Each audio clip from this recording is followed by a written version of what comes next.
आज तक के इतिहास में हमारे धरती पर एक से बढ़कर एक महान व्यक्तियों ने जन्म लिया है, जो इतिहास के पन्नों में अपना नाम सदा के लिए अमर कर गए और इंसानियत को बहुत कुछ सिखा गए। आज हम बात करने वाले हैं दुनिया के 10 सबसे बुद्धिमान व्यक्तियों की, जो धरती पर अपनी एक अलग छाप छोड़कर गए हैं। तो चलिए शुरू करते हैं। Michael Angelo. माइकल एंजेलो एक इतालवी मूर्तिकार, चित्रकार, वास्तुकार और कवि थे। इनका जन्म 1475 तथा मृत्यु 1564 को एरेजो टस्कानी के पास कैप्रेस में हुआ था। माइकल एंजेलो की चित्रकला, मूर्तिकला और वास्तुकला के क्षेत्रों में कई कृतियां विश्व की प्रसिद्धतम रचनाओं में गिनी जाती है। अपनी रुचि के हर क्षेत्र में उनका योगदान विलक्षण था। बचा हुआ पत्राचार, नमूने और संस्मरणों की संख्या को देखते हुए वह 16वीं शताब्दी के सर्वश्रेष्ठ प्रलेखित कलाकार माने जाते हैं। अपने जीवन काल में माइकल एंजेलो को अक्सर अल डिविनो यानी दिव्य व्यक्ति कहा जाता था। वे खुद तो उदास किस्म के व्यक्ति थे, लेकिन उनकी कलाकारी में कभी भी कोई उदासी नजर नहीं आई। Adolf Hitler. 20 अप्रैल 1889 के दिन हिटलर का जन्म ऑस्ट्रिया में हुआ था। उनकी प्रारंभिक शिक्षा लिंज में हुई। पिता की मौत के बाद 17 साल की उम्र में हिटलर वियना चला गया। वियना में पोस्ट कार्ड पर चित्र बनाकर अपना गुजारा करने लगा और वहीं से हिटलर के दिल में साम्यवादियों और यहूदियों के लिए नफरत बढ़ने लगी। हिटलर के जन्म के समय जर्मन साम्राज्य 2 साम्राज्यों में बंट चुका था, ऑस्ट्रिया और हंगरी। एक अजीब सा संयोग है कि इस दशक क्रांतिकारियों के ही नाम था। लेनिन, मुसोलिनी और स्टालिन सभी इसी काल में हुए। अपने कड़वे भाषणों की वजह से साल 1922 में हिटलर एक प्रभावशाली व्यक्ति बन गया तथा उसने स्वास्तिक यानी हिंदुओं का शुभ चिन्ह को अपने दल का चिन्ह बनाया। साल 1923 में हिटलर ने जर्मन सरकार को उखाड़ फेंकने का प्रयत्न किया, पर इसमें वो असफल रहा, जिस वजह से उसे जेल में कैद कर लिया गया। जेल से छूटने के बाद साल 1933 में हिटलर ने जर्मन संसद को नष्ट कर दिया, साम्यवादी दल को गैर कानूनी घोषित कर दिया और राष्ट्र को स्वावलंबी बनाने के लिए ललकारा। नाजी दल के विरोधी व्यक्तियों को जेल खानों में डाल दिया गया। कानून बनाने की सारी शक्तियां हिटलर ने अपने हाथों में ले ली और साल 1934 में उसने खुद को सर्वोच्च न्यायाधीश घोषित कर दिया। उसी वर्ष हिंडनबर्ग की मृत्यु के बाद वो राष्ट्रपति बन बैठा, जो पूरी दुनिया के लिए बदकिस्मती थी। नाजी दल का आतंक जनजीवन के हर क्षेत्र में छा गया और साल 1933 से 1938 के बीच लाखों यहूदियों की हत्या कर दी गई। जर्मनी को आगे बढ़ने के लिए उसने वहां के सीमित संसाधनों और वहां की सेना का बहुत अच्छा प्रयोग किया। हिटलर की 30 अप्रैल 1945 को बर्लिन में मौत हो गई। माना जाता है कि अपनी संभावित हार से हताश होकर उसने खुद को गोली मार ली थी। Gottfried Lebanese. लेबनिज का जन्म जर्मनी के लिपजिंग नामक स्थान पर 1 जुलाई 1946 को हुआ था। वे जर्मनी के वैज्ञानिक, दार्शनिक, गणितज्ञ, भौतिकविद्ता, जनैक, इतिहासकार, विधिकार व राजनेता थे। यही वो व्यक्ति हैं जिन्होंने सबसे पहले 1690 में कैलकुलेटर बनाया था। आज के विज्ञान और गणित में जो इंटीग्रेशन और डिफरेंशिएशन पढ़ाए जाते हैं, वो उनकी शुरुआत भी इन्होंने ही की थी।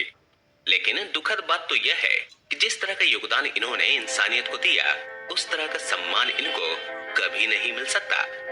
70 वर्ष की आयु में यह रोगग्रस्त हो गए और इनकी सूध लेने वाला भी कोई नहीं था। अंत में उनकी मृत्यु 14 नवंबर सन 1716 ईस्वी को हैनोवर नामक स्थान पर हो गई। Sir Isaac Newton. यदि आपको साइंस में थोड़ा बहुत भी इंटरेस्ट है तो न्यूटन का नाम तो आपने जरूर सुना होगा। यह वो महान वैज्ञानिक हैं जिन्होंने गुरुत्वाकर्षण यानी ग्रेविटी का पता लगाया। आइजैक न्यूटन भौतिक विज्ञान, गणित, खगोलविद, धर्मशास्त्र और बहुत कुछ थे। न्यूटन ने 3 सिद्धांत दिए।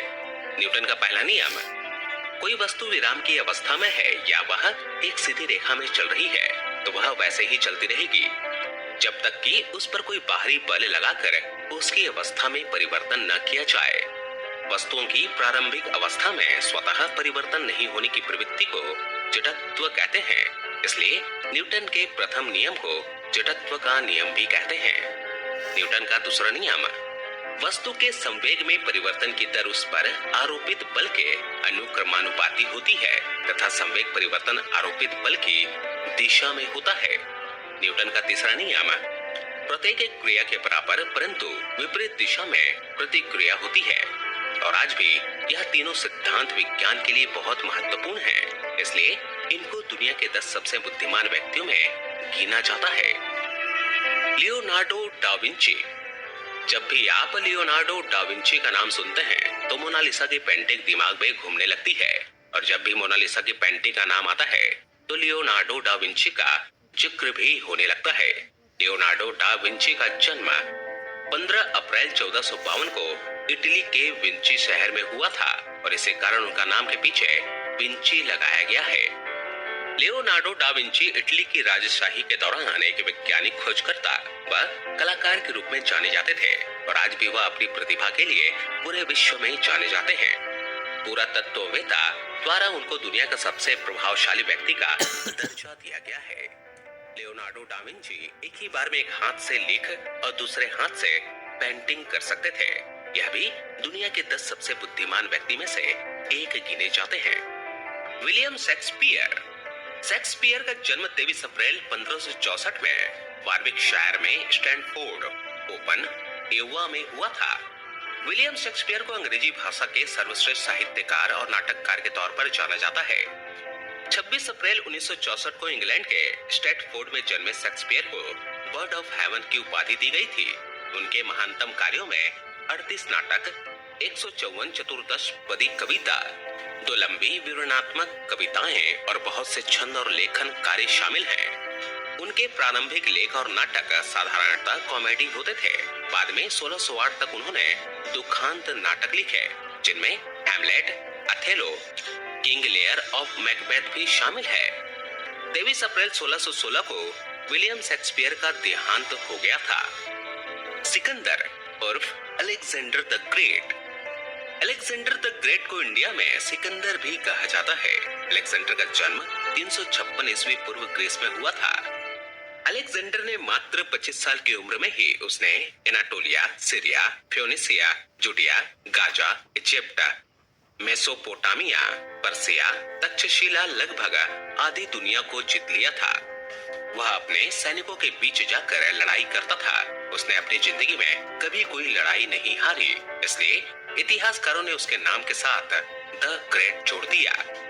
अलेक्जेंडर द ग्रेट, जो नाम इतिहास में हमेशा सबसे ऊपर रहता है, क्योंकि अब नामुमकिन है कि कोई ऐसा व्यक्ति हो जो इतने बड़े क्षेत्र पर कब्जा कर सके। वह एक था जो अब नहीं है। लेकिन पश्चिमी इतिहासकार लिखते हैं कि झेलम के युद्ध में सिकंदर ने राजा पोरस को हराया था। लेकिन सिकंदर के भारत के वापस लौटने पर उनके अलग अलग इतिहासकारों ने अलग अलग कारण बताए हैं, जिससे मुझे लगता है कि झेलम के युद्ध में सिकंदर नहीं बल्कि राजा पोरस की जीत हुई थी, और तभी सिकंदर को वापस जाना पड़ा।